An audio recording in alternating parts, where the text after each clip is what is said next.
Chapter 8. 3 Women Watching. A friendly fog smothered the face of the ocean. Neither the vengeful sun god above, nor the vengeful sea god below sighted Odysseus as he drifted to the shores of Ogygia. There he woke to find himself on a bed of fleeces, while the sea nymph song in his ears. Calypso the sea nymph had everything a nymph's heart could desire. Hives full of honey, vines bent double with grapes, olive groves and pomegranate trees, figs and carobs and freshwater springs.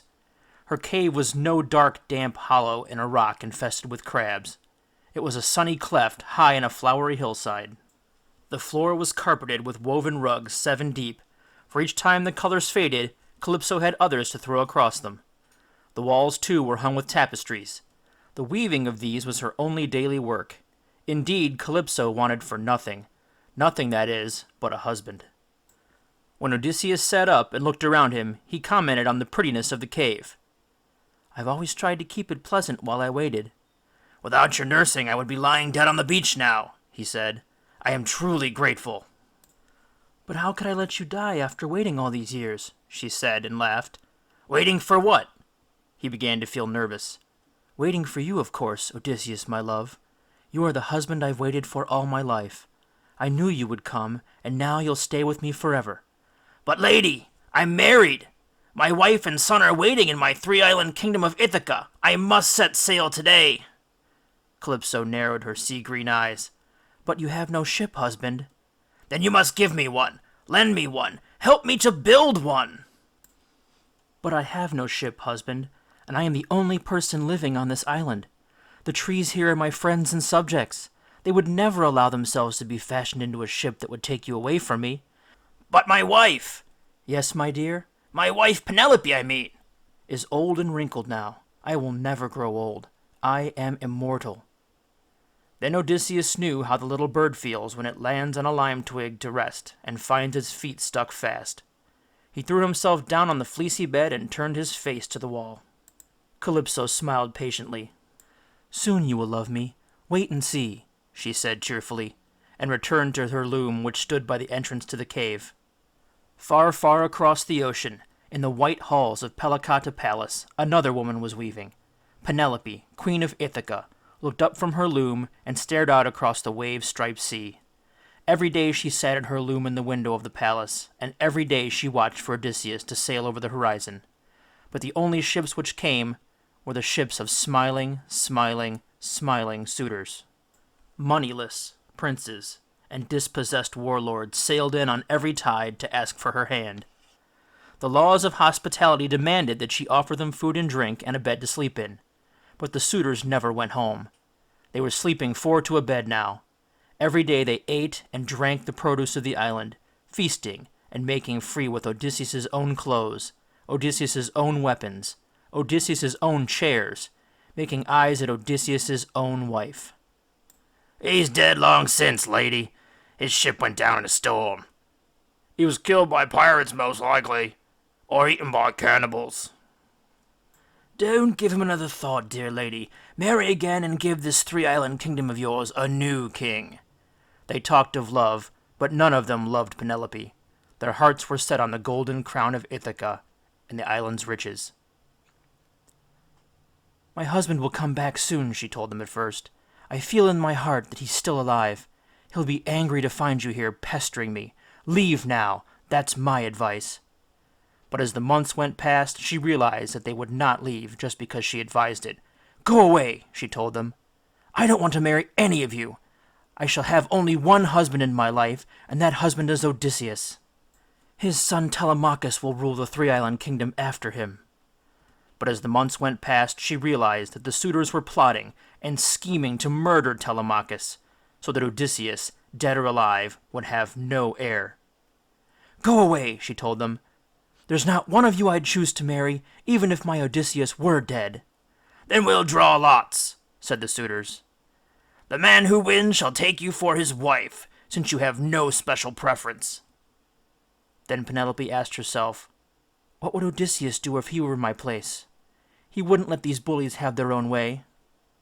And so she set up a loom in the window of Palicata Palace, and she threaded a wide warp, and she found a heavy shuttle. Hear this, you graceless men. I believe now that my husband Odysseus is dead. I will marry one of you, a man of my own choosing, but not yet. Let me weave a wedding veil, and over it weep tears of mourning for my dear, dead Odysseus. When it is finished, I shall choose, not before." That night the suitors feasted more wildly than ever. "She'll choose me!" "Never! She's liked me all along!" "Nah! Haven't you seen the way she looks at me?" "Why argue? Not long till that veil's woven and we'll know," they said, and broke open more of Odysseus's wine. That night when they had drunk all themselves into a stupor, Penelope left her bed and crept to the loom in the moonlit square of the window. "O moon, who shines on me, and somewhere over the sea shines on my dear Odysseus too, give me light now enough to do my work." And she set about unpicking all but a row or two of the weaving she had done during the day. "Here is one wedding veil which shall never be worn to a wedding," she said to herself. "Long before it's finished, Odysseus will sail over the horizon and drive these bullies into the underworld like sheep into the slaughterhouse." But though the friendly moon lit her work and laid a yellow path across the ocean, no red-prowed, fast black ship sailed along the moon's highway. High, high above the ocean, another woman sat watching. Like Calypso, the sea nymph, and like Queen Penelope, she loved Odysseus, the hero of Troy. She had preserved his life through many battles. She had planted the little white moly flowers which were the antidote to Circe's magic potions. She had pressed home the soil around the roots of the tree which overhangs Charybdis, and she had laid the friendly fog across the sea to hide Odysseus as he drifted helplessly on his red keel. The goddess Pallas Athena loved Odysseus, for all he was small and stocky and mortal. For 7 interminable years she watched Calypso's carpeted cave and saw Odysseus sit sobbing in the sun, pleading with Calypso to let him go. Every day he lit a fire and made a sacrifice and prayed to the gods for their help. But every god and goddess on holy Olympus's mountaintop had been forbidden to help him. The father of all gods, Zeus the Almighty, had spoken. No meddling goddess was to send a ship or carry Odysseus home on wings of magic. At last Athena went to her father and said, "Zeus, let Odysseus continue on his way. His wife and son need him at home." "No," snapped Zeus. "He may stay where he is. No torment, surely, to live with a sea nymph in paradise. No, I will not deny Poseidon some revenge for the blinding of his son." "Have you heard what Calypso did today?" Athena persisted, her head on one side. "She offered to make him immortal, as she is." "She what?" "She offered him the gift of immortality if only he would love her." "The hussy! What did he answer?" "He refused," declared Athena proudly. Zeus gave a sigh of relief and seemed pleasantly surprised. "Refused immortality? He must really want to leave Calypso very much. For what, I wonder? A wife and a son and a miserable little 3-island kingdom?" Athena waited patiently. "So you will consider setting him free?" Zeus scowled, banks of white cloud knitting over his all-seeing eyes. "When has one little mortal ever caused such excitement among the immortals? In a few years he'll be nothing but a heap of dust and drifting spirit."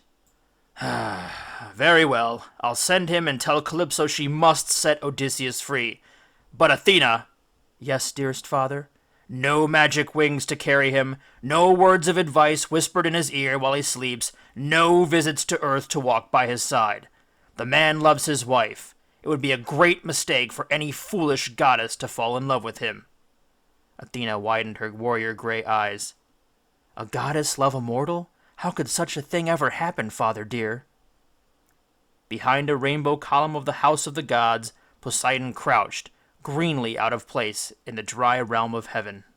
He dripped wet blue rain on the landscape beneath as he rubbed his hands together and bared his teeth in a smile. "Now I shall have you where I want you, little mortal. Soon you will wonder why you ever prayed to leave Calypso's isle."